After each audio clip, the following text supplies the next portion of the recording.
Ellen is a founder of Moving Venture School. She's a master teacher of Esalen Massage, Gabriel Ross 5-Rhythm Dance, Spirit Dance Soul Song, Heliotropic Breathwork.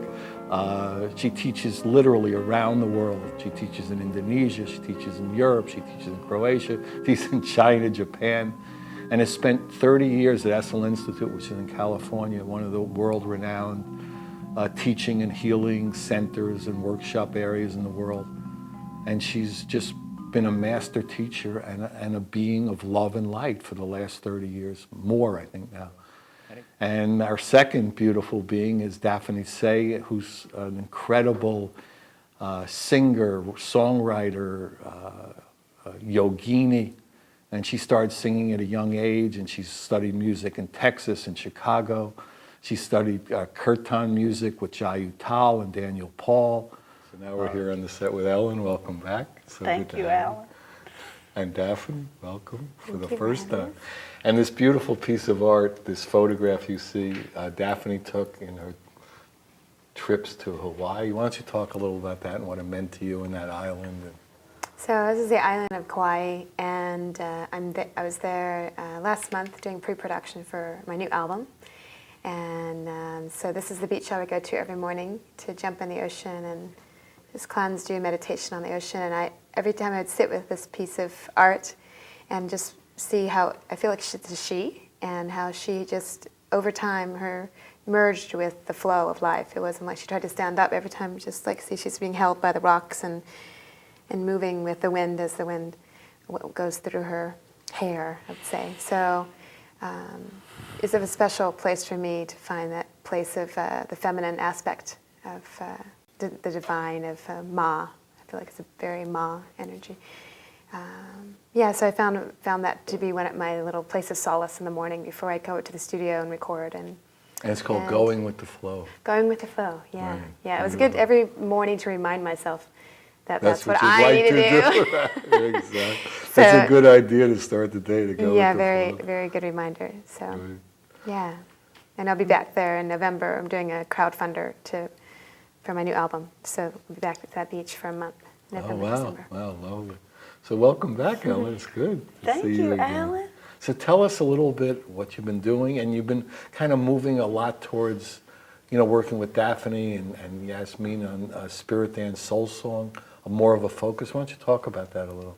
All right.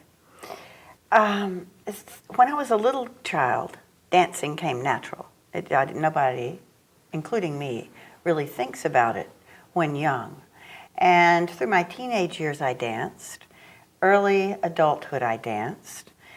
And I had always done it for enjoyment, sometimes for precision, with choreography to perform.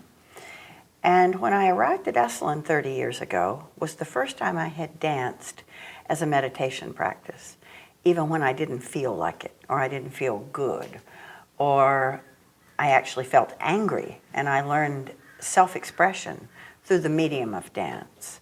And that gave me such an experience of freedom. And so it became an area of study, extended study. And at the time, Esalen had no movement program, so I created one. And I used it as my lab, it was my own studio with a never-ending supply of fresh new people. So over the years, realizing, especially when practiced early in the morning as a meditation, to come in the room and dance and to make sound. And eventually I added singing. And then I met Daphne and heard her voice and sang with her about 8 years ago and was lit afire, aflame, with inspired to combine singing and dancing with a real mistress of her craft. And that's what I've been focusing my creative energy on. And we led our first teacher's training, a retreat that included a module, and felt so good after it that the people who were in it from all over the world, it was in Bali, left there empowered. That's an important word in our work. empowered to both move and dance, to sound and sing from the core of their being, and using breath, music or no music, retaining presence and not performance, magic happens, transformation occurs, tears may fall. And regardless of the experience, if we combine this singing and dancing with writing our own poem or writing our own song and then putting it into form, we'll say ritual theater at its finest occurs. And the transformation of what has been held in me, brought outward, becomes art, living art, and it becomes transformed in that process. And we are now offering this as an educational opportunity to women, particularly women. We never turn men away, for vocation. It is actually around the world spread so much, this free-form, expressive, conscious dance practice, that it is a viable vocational practice for women particularly. So that's what's got me going. And how did you, when you first met, did you feel that same kind of connection, Daphne? And, you know, it kind of grew in you, and now that you're, you know, kind of working together on a consistent basis, you know, why don't you talk about what that means to you and what you feel it's doing? Yeah, you know, before meeting Ellen, I didn't dance too much. I was always, and even before I started to sing in the mantra world of kirtan, I was definitely in the performance aspect of, you're a singer, you're a dancer, you know, and it wasn't like everybody can do this. And so within my meeting Ellen, having that permission that I'm a dancer and I can dance and move, and or you're unlimited. Yeah, you're unlimited, exactly. Unlimited in all aspects of creativity as an artist. And so for me, the other part of the dance and meeting Ellen and knowing Ellen and being inspired by her as a teacher, as a friend, as a mentor in my life, it's owning all parts of ourselves and pulling those all back in and being able through the dance and through the music to express those parts. And for me, growing up in a big family as a middle child, I was very peacemaker. I didn't like to express anger, or it kind of freaked me out a bit. So to be able to, I'm still working on that, but to be able to express that through the dance and not have any attachment to just letting it flow through your body has been very, very healing for me. So for me as a personal practice, working with Ellen in spirit dance, soul song, and then also bringing this practice to women, to men, to our communities wherever we're traveling, and giving people that permission to have that experience themselves. And how does a song come in? Why don't you, maybe take us through a little session, a start of a session? Oh, so how does a song come into the? Yeah, voice and song come. So we can start. You can start a session with the sounds of the vowels. Just making any sound. You get up in the morning and you yawn, and you make a sound, and a lot of times people feel a little uncomfortable. But I'll start my sessions with this, like take a nice yawn. Just letting it out, letting whatever sound needs to come out first, right? And it gives people a little permission, like, oh, well, that didn't sound so nice, but she didn't care, so I'll do it too, right? And then we do, with working with Ellen, is the tapping and sounding the body, sounding the chakras with all the vowel sounds, e, I, o, all the way up and down. And then we have, for me, working with the mantra has been really nice because it takes the mind outside of this song is right, this song is wrong. And just am I singing it right? Yeah. Am I singing it right? Am I singing it wrong? So even we even working with the Om Namah Shivaya or any of the chants is for me is helpful to give people a place to just let the sounds come out, And then we have some songs that we love, like even something simple like This Little Light of Mine, I'm gonna let it shine. The kids' songs are really move people because it's simple and people don't feel very childlike, and that's what we, one of the kids, he's in his 20s in her group, and Esselyn was saying, whenever I'm around you, Ellen, you make me feel like I'm 6 years old again. He's 20, but still, it's like coming back to the childlike energy that we once enjoyed, and we forget. You know, oh, the kids can be a little crazy, but we can't roll down the hill, and we can't spin. And when we get into that place, Ellen's a big inspiration for me too, in that way of coming back to being childlike again, and enjoying the bliss and our body, being in our body. Yeah, taking ourselves a little less seriously Yes. would be a good start. We were talking last night about, you know, all the identities we have and the habits, and whatever you think you are, you're more, and we think of ourselves as so many things. Why don't you talk a little about that? I know we've talked about that before. Yeah. Can I say one thing? This morning we were at Bianca's place, and Ellen was spinning. She started spinning, and I first see a mom walk by, and it's like, you know, watching her in the lawn, and then all these little kids started, like 3 kids came down the hill, one came up on her little bike, and they're all just watching Ellen spinning in the grass. I think they're probably thinking like, hey, that's what we do. She's a Sufi master. So anyway, that was a good reminder this morning, just to, wherever you are, you don't have to be in a perfect place to do any of it. Right. Sorry. Yeah, I had a lot of grass, and that's just what Yeah, it it was said. lovely grass there. And what I can say, when I fell in love with spinning as an adult, this was before computers, and I went to the University of California Library in Santa Cruz, really looking through every volume for references on spinning. Nada, nothing. And then I bought a CD, and the guru Osho had Rajneesh had 4-part meditation that included spinning, and then there was a written pamphlet within the CD cover about spinning, and so that was the only authority I had. But aren't Sufis? Well, yes. You're going to come to that. Then I realized that I think that there was spinning at some spin point. to the left. They fundamentally believe that's correct. Right. For good reasons for them. And then Tibetan monks spin, and they spin to the right 21 times when they wake up in the morning and 21 times before they go to bed. And they believe they are correct. So as I realized this, and then read Osho, and then followed my own energy and observed kids, they don't check in, they don't read Osho or a guru or Rajneesh, or they don't follow Tibetan. Probably don't count 21 times either. They just run around in circles until they lose control, and they fall down and giggle. And they do it again and again until they totter off to do whatever's next.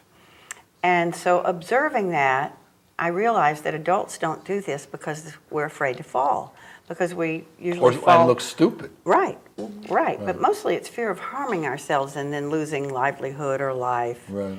So losing control is a great fear. There are only 5 real fears in the world according to Buddhist philosophy.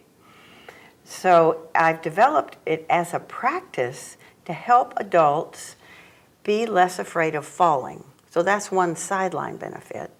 And spinning to the left, we're receiving energy that fills our energy cup.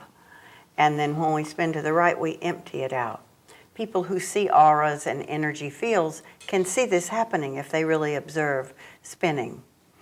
So that's one aspect of what we're doing that would come under the category of frolicking. We also move to the repetitive beat of the Native American drum or the African drum, which has a lot more 6/8 time. And there's a foot pattern that goes with each of those. And each of these takes us into a transformational trance, so to speak, a non-ordinary state of consciousness where change is possible without thinking about it. It reduces the arduous process of analysis. We say analysis is paralysis. Put your body into motion and your psyche will heal itself. Gabrielle Roth was one of my most inspired and inspiring teachers. I took her work into my pores like a sponge, and then out of that created spirit dance, inspired by Native American, who always chant. Every healer on the planet, shaman, curandura, ayahuasquera, uses sound and song to communicate at a cellular level deeply inside. Qigong masters, we're just really now beginning to take in the remarkable healing power of Qigong, the ancient Chinese wellness practice. And they operate on the philosophy that every organ has a sound and a vibration, and that if we keep our organs vibrating, density, which is where disease can land, cannot occur. So they sound their organs, they move to cultivate energy, they move in such a way to discharge energy if they have more than they need, and believing that all of our life force comes through the elements, the 5 elements, and comes from the creative source of all energy. So wellness practice eliminates the need for medicine. And I've been fascinated with this, and that it moves into dance, the dance of Tai Chi, which we then take further into the dance with music. We can rock and roll it. We can go into soul and rhythm and blues. We can have an enchanting voice like Daphne's come in. And really, her soul song, which is a felt experience within the permeable, malleable substance that is our soul, that gets contracted through life's daily issues and our big crises or traumas. And this is a non-dramatic way to release trauma and to create community. Communities all over the world, from the oldest that are known on the planet to those still intact today, use singing and sound for healing. So, Well, it's a vibration, and the vibration is, yep. harmonizing and healing. Mm-hmm. Yeah, part of the soul song work for those that come and join us is finding that healing tool within themselves. One of the teachers we study with, Jonathan Goldman, talks about your voice, the sound of your own voice, being one of the most powerful medicines for your own body. So even if you have a healer who comes in and works on you with their voice, if you actually use your own voice, the body obviously will respond. Your own body will respond. And so that's why... if you can get to your authentic voice. Your authentic voice. And I think that with the permission with the mantra, which I found over this past 10 years or more working with it, is there's a place, one of the swamis I studied with from India talks about how we tie all these knots in the center of our heart and the back of our heart too, and the energy gets coagulated and stuck. And so when we sing these mantras, there's one that says Namaha, and Namaha is letting go of the ego, but also that ha, the aspirated ha, will untie a knot and untie another. And so it's all these energetic knots that get untied. So when you finish chanting, you feel this space and you feel this connection to your soul. You're lighter. You're lighter, yeah. I mean, I just had an experience with with a beautiful group at Esalen, and some of them said they hadn't remembered singing in that way for themselves. They couldn't remember the last time that they were relaxed into it. Once ego comes in. Yeah. So when you let go of the ego and you just let, all that stuff, I mean, everything starts going wrong and bad and tying up and creating dis-ease. Exactly. In every level. So what Ellen said, coming back to the empowerment, empowering ourselves through the dance, through the song, and finding our own song and our own dance. So Ellen's got hers, I have mine, you have yours, and how do we claim that back for ourselves instead of putting our healing out to doctors or other people we have to go to and ask, how do we heal ourselves? When we really stop and drop in, we can find that own healing through our own sound, through our own breath, the inspiration. So. Well, Ellen, Yasmin. So welcome to the show. We'll get back. So thank you for that video, beautiful video. So we're here with Yasmin. Welcome. Thank you. And we're back with Ellen. And Ellen did these 2 beautiful photographs. So maybe before we talk to Yasmin a little, we'll talk about these photographs. Why don't you talk about, what they are and how they came to you and what they mean to you? These were filmed earlier this year in Bali, and this is, the top one is Agni, which means fire, Hota, which means ceremony, and it is part of a Hindu ritual brought from India to Indonesia. And you can see there are priests, and if you see it up close, you can see the detail in the background. And it is a ceremony for celebrating life and for burning away what has been troubling to individually, for community, for culture. And this is a ritual held in the round. What you can't see there are all the people gathered round for this. And the lower one was also taken during a ceremony called Uga Uga. And what the Uga Ugas are is that on New Year's Eve, these larger-than-life papier-mâché creatures that represent the darker side of life, or evil, are built for 3 months prior to this evening by the men and boys of Bali. This is a Balinese ceremony. And they parade them through their villages at dusk, and then they are burned, metaphorically now, but one might be burned in representing that evil is taking a rest. And at midnight, all the lights go off and the cars stop running and the airplanes don't land, and until the next day, which would be the day after New Year's Day, there is no movement on the island.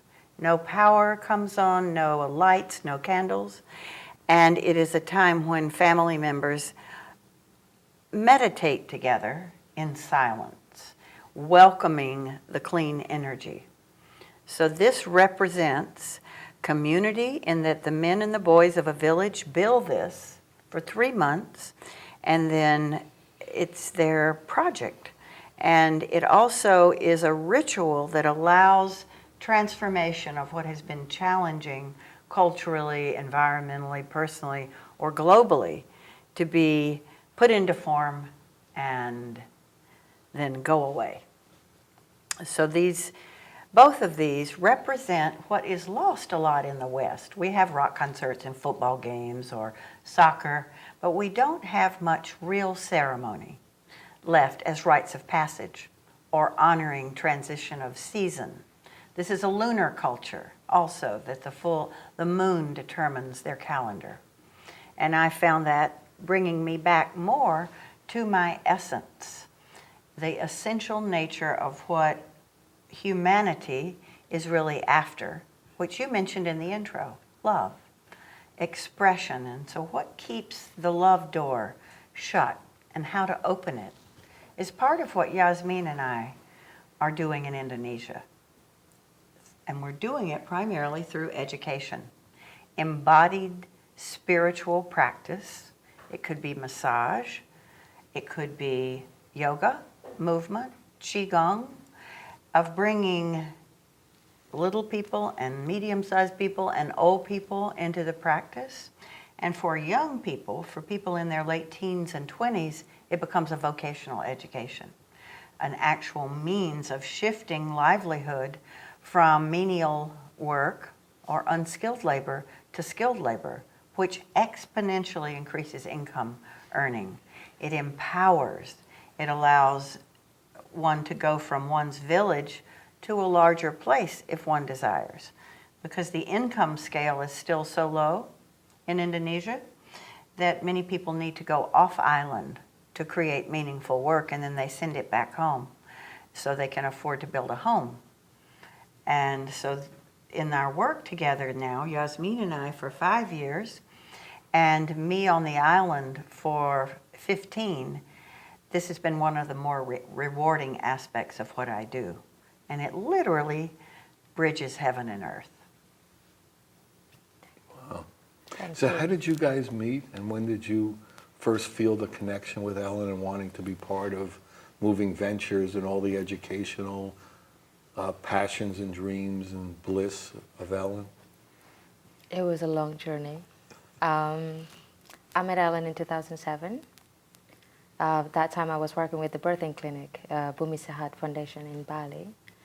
And I was located in Aceh, tsunami area. And I spent my time there about 3 years, but with the foundation 4 years. And I burned out. I don't know what I was doing anymore, but I felt I have the need to do more and more and more, until somebody said, tap my back, like, I know you want to help, but you can't do it on your own.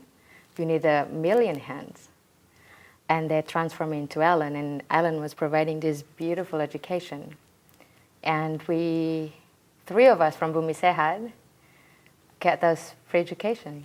And This is when she was doing a workshop in Bali. yes, Yes, okay, yes. got it. And the minute I met her that day, I was introduced to Ellen Watson. I stood there, and I've forgotten how to smile. And when she smiled, I just go, I want to smile like her. That was my mission. And she opened that many, many doors for the next, until present time. And so your dream now, your passion now, your bliss, what you feel is your service is to bring that smile and all that's behind that smile all over the world, but in particular to everywhere in Indonesia, poorer places. Why don't you talk about that? I'm pretty privileged to be Yasmin and being Ellen's student. She allowed me to be who I am in my hard times, my research, and discovering myself. And when I realized my potentials, and she's like water, and I was just the seed. She kept watering me. And then one day I realized, oh my God, I'm a tree. I will grow to be a big tree and strong, and I'll be growing many branches. And I realized what trees is about. People can come when it's so hot. They can go underneath and shade and rest. And they can grow fruits where people can eat, whatever that aspect about trees in my philosophy. And then I realized, I looked around that there are so many others that still waiting, I would say, and I keep doing what is called the little act of kindness, sharing that, and what it is to be happy from the inside, and I see what trapped them. So little step by conversation, and just even though just listening, and because she listened to me all the times, and being in the group, you're not alone, and I don't want them to feel alone, So I'm sharing what I've learned, what I've gained all these times in that process, that we all go through that process, to be trusted, believed that we can. That's what I believe in, that we can if we want it. And the challenge is just showing that how much we want it. And I tell them that you can if you want it. You have to believe in it. And showing that, and education is so important, and I agreed.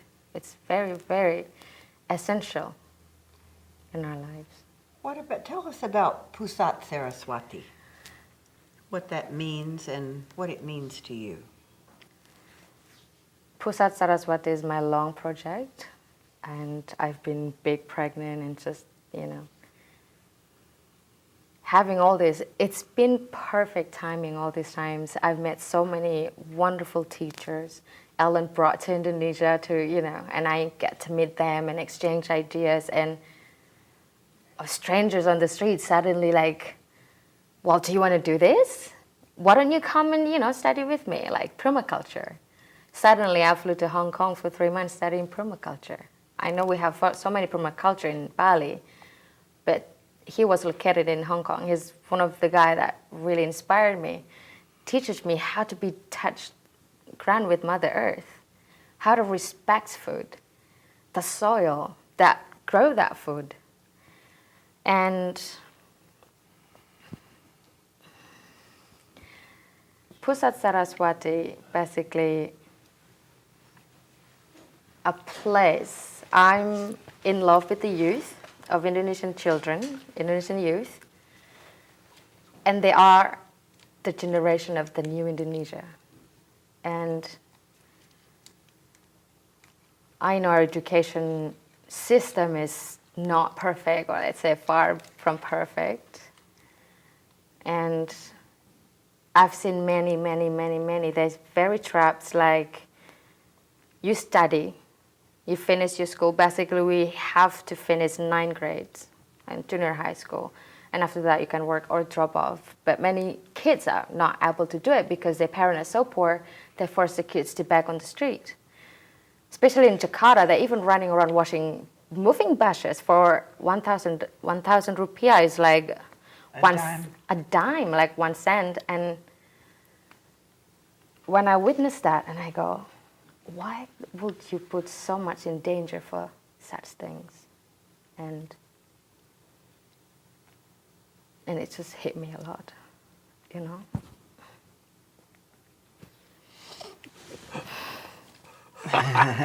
Do we have enough water on this?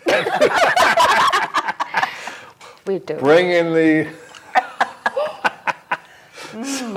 So talk a little more about Yes. you guys working together with education.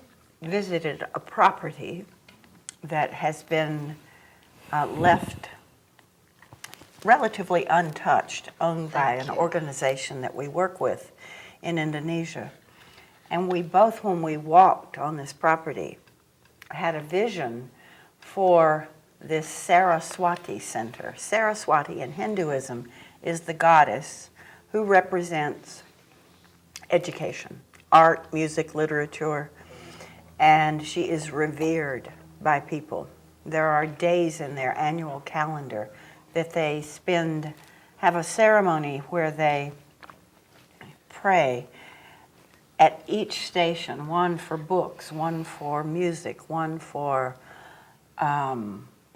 poetry, for flowers, for just beauty, senseless beauty.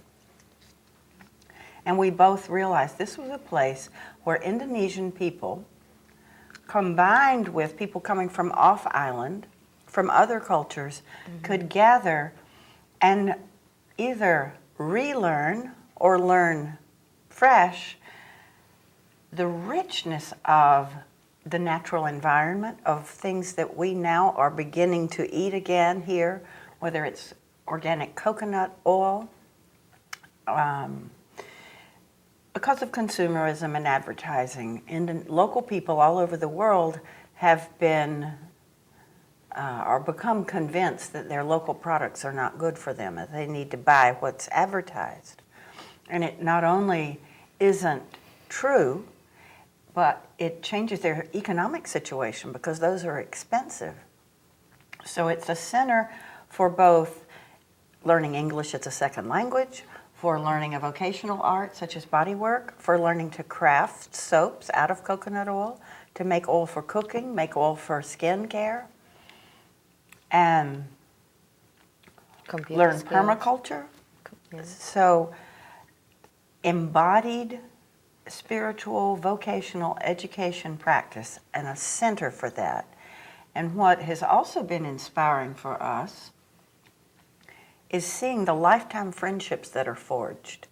Whether we bring in someone who is materially wealthy and combine them with someone who lives in a family compound with 27 family members, and even if language is not easy, the nonverbal communication that takes place through touch, through singing, through dancing, through putting fingers in the dirt and learning to grow, bridges cultures, bridges socioeconomic, educational differences, and that vibration that's created through this harmonizing ripples outward. We have Muslims and Hindus and Christians and Jewish people and Taoist and Buddhist and Tibetan Buddhist and other Buddhist all coming together, and this fundamental belief that my way or the highway disappears if it was there in the first place.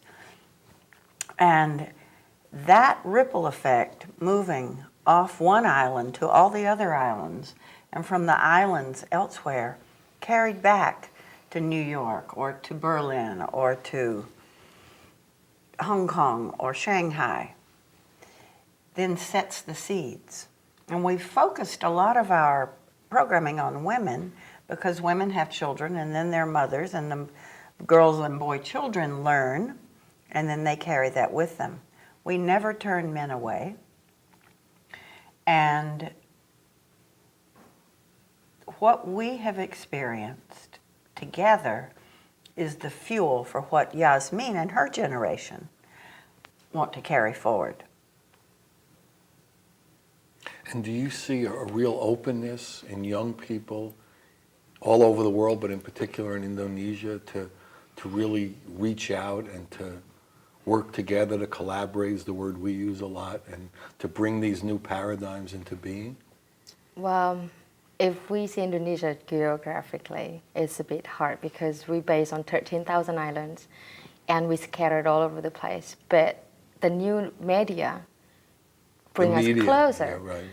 That before I felt alone, and then through that I realized there's so many people that actually have the same heart, the same love, the same missions.